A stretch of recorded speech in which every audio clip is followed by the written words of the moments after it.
Welkom bij Kikker TV. Elk jaar wordt er in Oostburg een avondvierdaagse gehouden. Kikker TV loopt deze keer mee.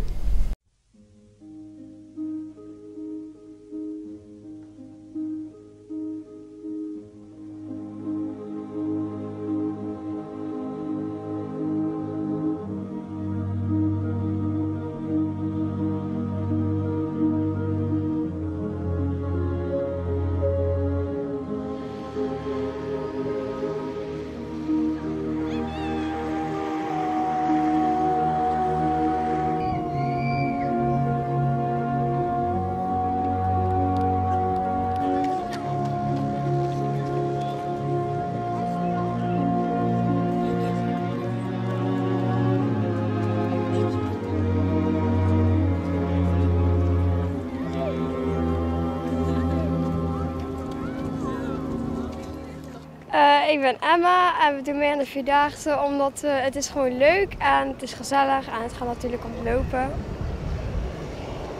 Ik ben Shakira en het is gewoon precies hetzelfde. Het is gewoon heel gezellig en je kan gewoon met klasgenootjes lopen. Het is gewoon de gezelligheid eigenlijk.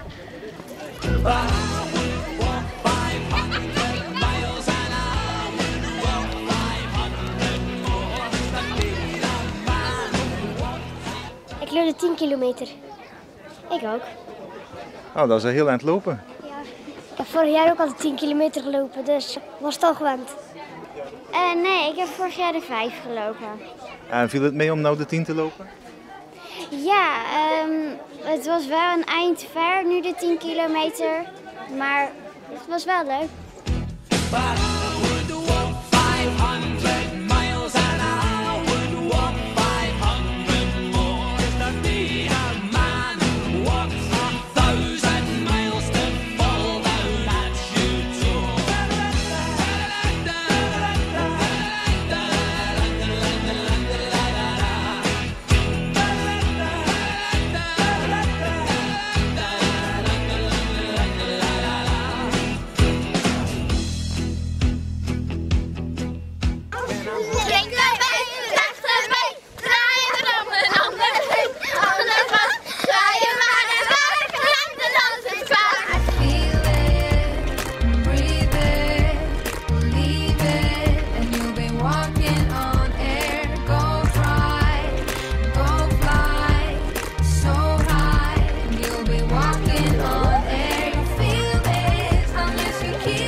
Zou je nog verder kunnen lopen? Misschien, ik weet het niet. Ik denk dat ik volgend jaar aan de 10 ga meedoen. En hoe vond je het vandaag? Heel leuk, heel leuk. Ik vond het echt bijna de leukste wandeling, denk ik. Want de eerste keer gingen we naar het industrieterrein. Maar dat vond ik niet zo leuk, want het was een beetje saai. Dus dat vond ik niet leuk. Maar de rest van de tocht vond ik wel leuk. Het was leuk en je kon goed lopen. Het waren leuke wegen. Was het vermoeiend? Ja, een beetje. Ik hoor de muziek nou en gaan jullie nou met de muziek mee? Ja. Oké, veel succes. Dankjewel. Doei.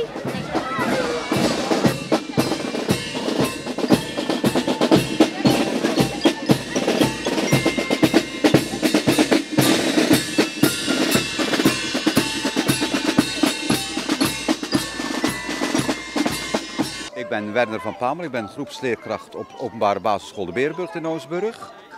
En wij hebben vandaag net de avondvierdaagse weer gelopen, voor mij al heel veel keren. Voor de meeste kinderen ook al een paar keer. En het was mooi weer, dus we hebben het heel erg getroffen dit jaar. We hebben het ook wel eens anders meegemaakt dat we helemaal nat waren, maar dit jaar was het prima loopweer. En u stimuleert de kinderen ook om mee te doen? Tuurlijk. Vanuit school natuurlijk. Meestal is het niet echt nodig, want als er een paar meelopen, dan besluiten heel veel andere kinderen, nou dat wil ik ook wel. En natuurlijk zijn er ook altijd kinderen die het niet leuk vinden. En daar worden ze gewoon vrij ingelaten. Maar we zijn altijd met een hele grote delegatie van de Berenburgt aanwezig bij de avondvierdaagse. En achteraf deelt u de medailles uit? Ja, sommige scholen doen het de volgende dag op school. Maar ik vind het erg leuk om de medailles gelijk na afloop uit te delen. Omdat de meeste, het zijn jonge kinderen. En die medaille, daar lopen ze echt voor. Dus dat is echt de beloning die ze dan krijgen na afloop van de avondvierdaagse. De proefwerkweek voor het Swingcollege is begonnen. Wij gaan de leerlingen vragen hoe het tot nu toe voor staat.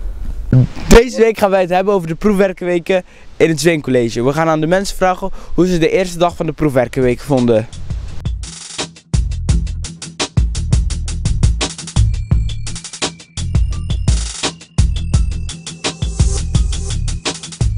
Hoe was de toetsweek voor vandaag?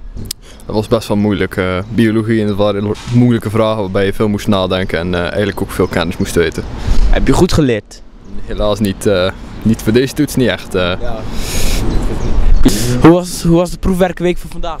Ja, het was wel makkelijk. Ik had vandaag MNO en biologie. Heb je er goed voor geleerd? Ja, best wel. Ja. En het is goed gegaan dus.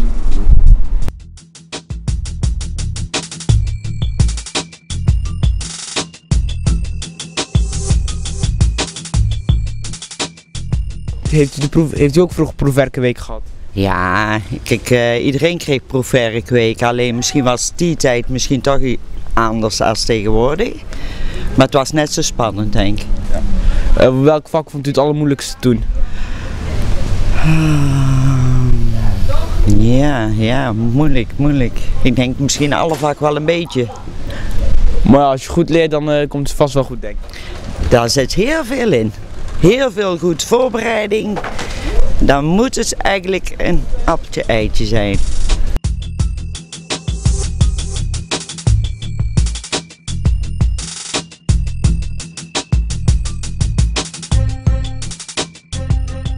Hebben uw kinderen ook een proefwerkenweek? Ja, die hebben ook proefwerkweek gehad. Die zijn alle twee al in de 20, dus die zijn alle twee al aan het werken. Momenteel. Die hebben het ook achter de rug. Ja, dat is mooi hè? Dat is mooi toch? Heeft u ook nog een tip voor de jonge kijkers over de proefwerkenweek, die dat ook nog moeten doen? Ja, zeker. Heel goed voorbereiden. En eventueel die iPad even aan de kant. En heel goed de schriften erbij. En de boeken. En dan moet het lukken.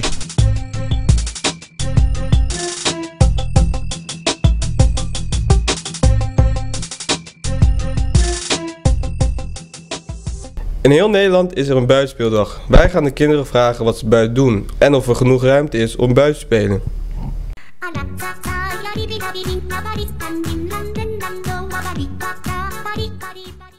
Nickelodeon heeft vandaag een buitenspeeldag georganiseerd. Wij hebben aan kinderen gevraagd of ze liever tv kijken of buiten spelen en of ze veilig buiten kunnen spelen in hun omgeving. Speel jij vaak buiten? Ja. En waar speel jij vooral buiten? Meestal op het gras.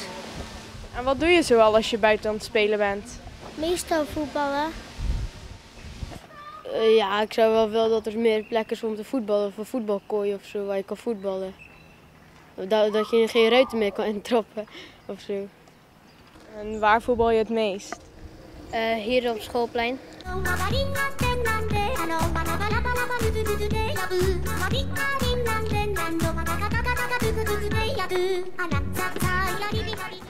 Ik ben Jim en ik kom van IJsendijken.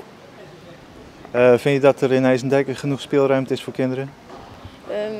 Niet voor ons leeftijd, maar wel voor de kleineren. Wat voor sport doe je zelf? Skaten en voetbal en volleybal. En is er een mogelijkheid om te skaten in IJsendijken? Niet veel.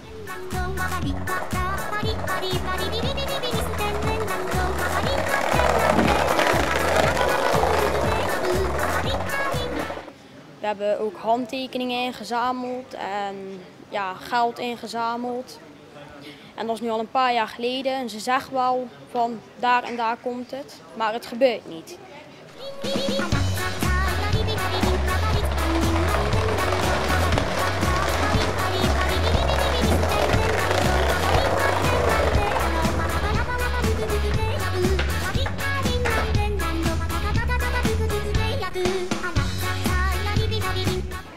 hebben de spullen wel voor de skatebaan.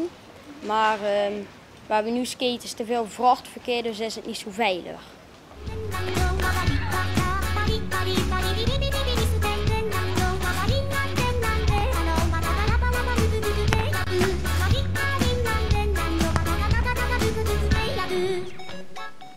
Vind je dat er meer plek moet zijn om te sporten? Ja. Vind je dat er in Oostburg voldoende ruimte is om te spelen? Ja, ik kom zelf niet zoveel in Oostburg, maar als ik in Oostburg kom, dan ga ik graag vaak met mijn vrienden gaan spelen.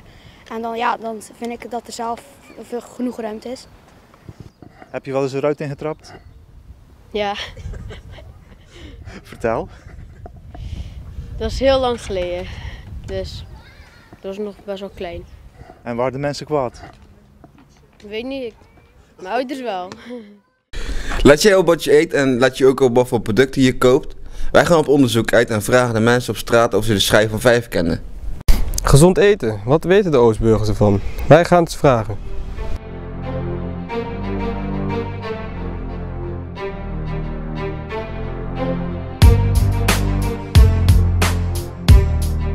Weten jullie wat gezond eten precies inhoudt?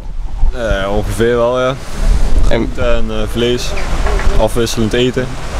Let je ook wel vaak op je gezondheid en wat doe je er dan aan? Ik wel tijdens het eten. Maar ik doe de boodschappen niet, dus ja, ik weet niet. Mijn moeder let er meer op, zeg maar nog. Wat we eten en zo. Kennen jullie ook de schijf van 5? Half, niet helemaal man. Iets over groente, fruit, vlees. Wat is het? Ja, volkoren brood. En dat was het wel. De week.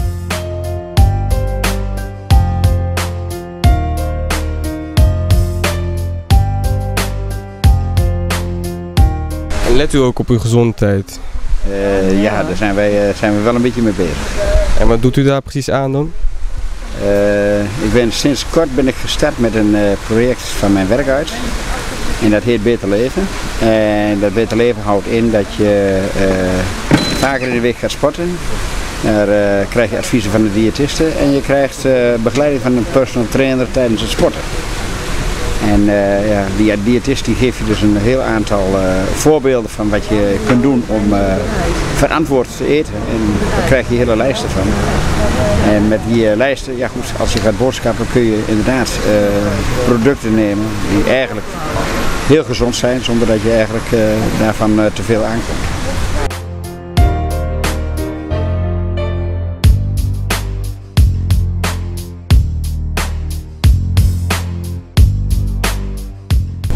Weten jullie wat gezond eten inhoudt? Ja, vooral gevarieerd eten dus. Ja. En veel vitamine en zo. Ja. En gewoon al je mineralen, gewoon alles wat je nodig hebt. Letten jullie ook veel op je gezondheid? Ja, een beetje toch. Ja, eigenlijk wel. Soms, niet altijd. Ja. Alleen soms tussendoortje mag ook wel gewoon. Ja. Net zoals nu. Kennen jullie de schijf van 5 ook? Ja. Kunnen jullie ook opnoemen? Mineralen, vetten, vitamines, vetten, water. En dat broodgedoe, weet je? Vezels. Ja, klopt aardig, ja. En houden jullie er ook wel eens aan? Of valt dat wel mee? Ja, niet leuk, maar soms.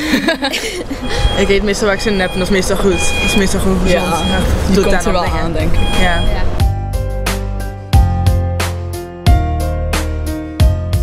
Gebruiken jullie daar ook de schijf van 5 dan?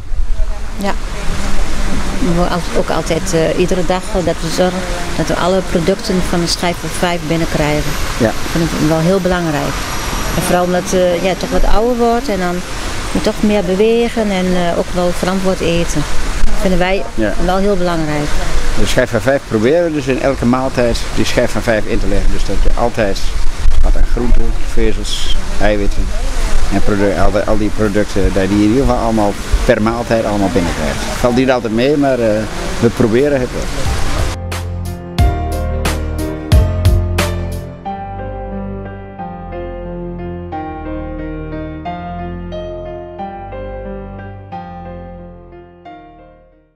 Elke week hebben wij een stelling bij Kikker TV. De stelling van deze week is: alle kranten moeten gratis worden. De stelling van deze week is: alle kranten moeten gratis worden. Wij vragen mensen om hun mening.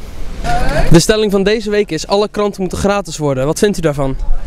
Ik denk niet dat het mogelijk is. Het zou leuk zijn, maar ik denk niet dat het mogelijk is. Op internet kun je wel heel veel nieuws vinden.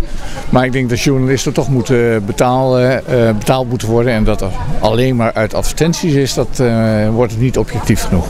De stelling van deze week is: alle kranten moeten gratis worden. Wat vindt u daarvan? Vind ik een goed idee. En hoezo vindt u dat een goed idee? Nou, omdat om deze crisistijd, dan zijn er ook mensen die kunnen het niet meer betalen. Dus daar ga ik maar vanuit dan. Dat is mijn mening. En leest u zelf ook de krant? We lezen zelf ook wel een krant. Alle kranten moeten gratis worden. Wat vindt u daarvan? Ja, dat vind ik ook. Ja. Leest u de krant? Ja, tuurlijk. Nederlandse krant of Duitse krant? Nee, ook Nederlandse krant. Ja.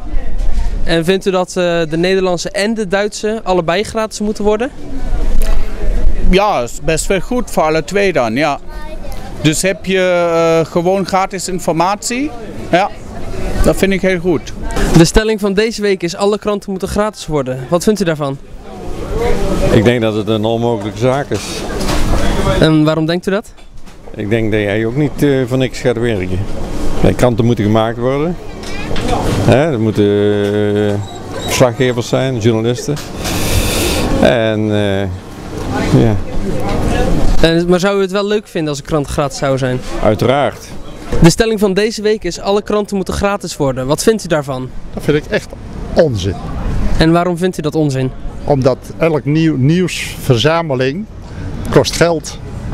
En dat geld moet ergens vandaan komen. Dus van ons als abonnee. En dat betaal ik erg graag. Want ik heb een hele goede krant. En nou, daar ben ik graag mijn geld aan kwijt. Oldtimer Weekend is een jaarlijks terugkerend evenement in en om Goede. Met gratis rondritten. Kijk TV was erbij. Elk jaar wordt een Oldtimer Weekend in Goede gehouden. Voor 2 goede doelen en puur voor het plezier. Laten we eens gaan kijken.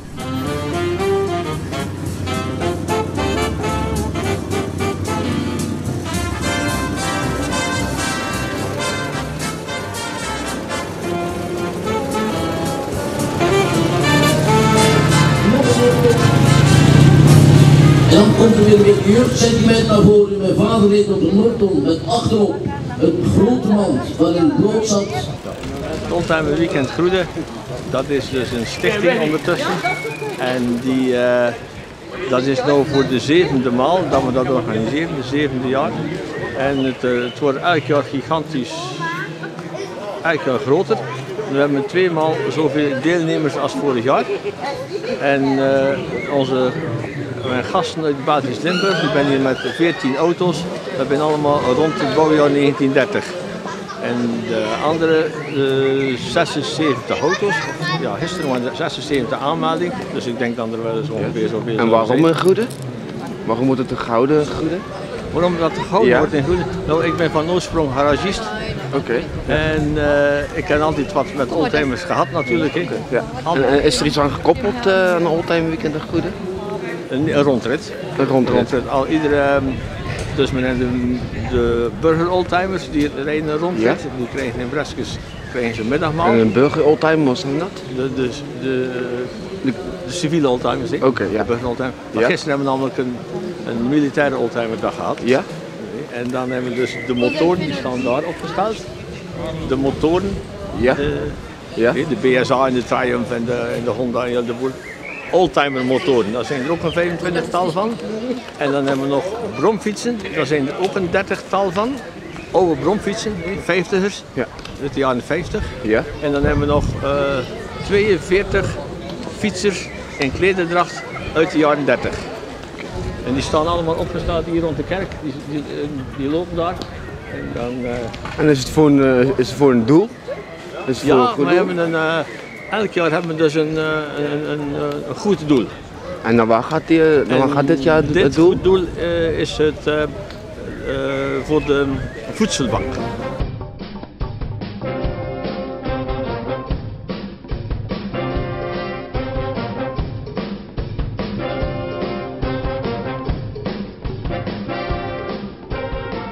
U bent deelnemer aan, wat deelt u mee? Ja, wij rijden met de antieke fietsen, dus met die grote en die kleine wielen Hoge Bie genaamd. Ja. En ik reed zelf al zo'n 30 jaar met antieke fietsen en dan vandaag hier in Groede. En dan rijden we een hele rond, ik geloof 25 kilometer dat het vandaag is. Spectaculaire opstijging. Ja, nog. Kijk eens aan de geweldige mensen. Als zo'n afgesproken is. Deze mensen.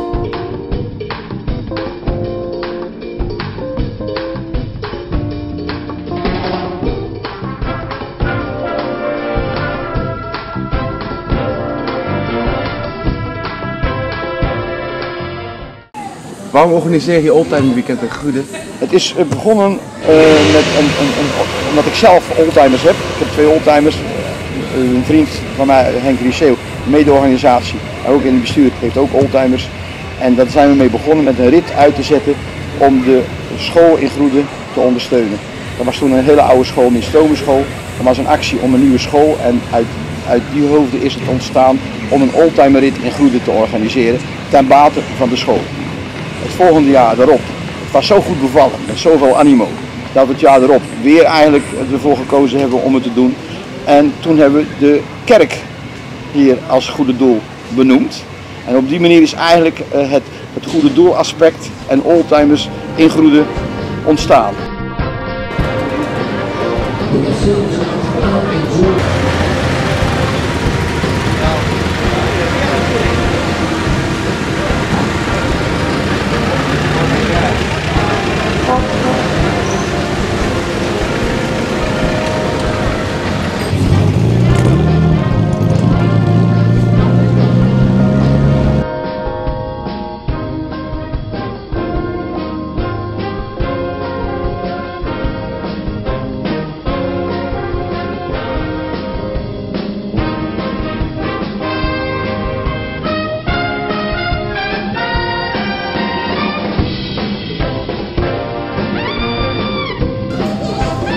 Een aantal jaren geleden werd deze aangenomen in Amerika, is geïmporteerd vanuit Amerika. De felgele Fiat. En gelukkig ook zij durfden het aan met open dak. Dit wordt die Thunderbird, die in helemaal film voorkomt. En die prachtige open dachten. En dit is een profet die ook in heel wat films een rol speelt. En hier komt die mooie oldtimer met een oldtimer caravan. Die natuurlijk extra moeite zal hebben op de smalle en bochtige wegen, maar wel sfeer teweeg brengt. En hier komt de Morris die daar even verslikt voor de oor, sorry. Maar dat is geweldig mevrouw, laat dat ook nog eens zien. Morris Minor Tour uit 1958, dus deze auto is 45 jaar oud. 45. Bedankt voor het kijken en tot volgende week.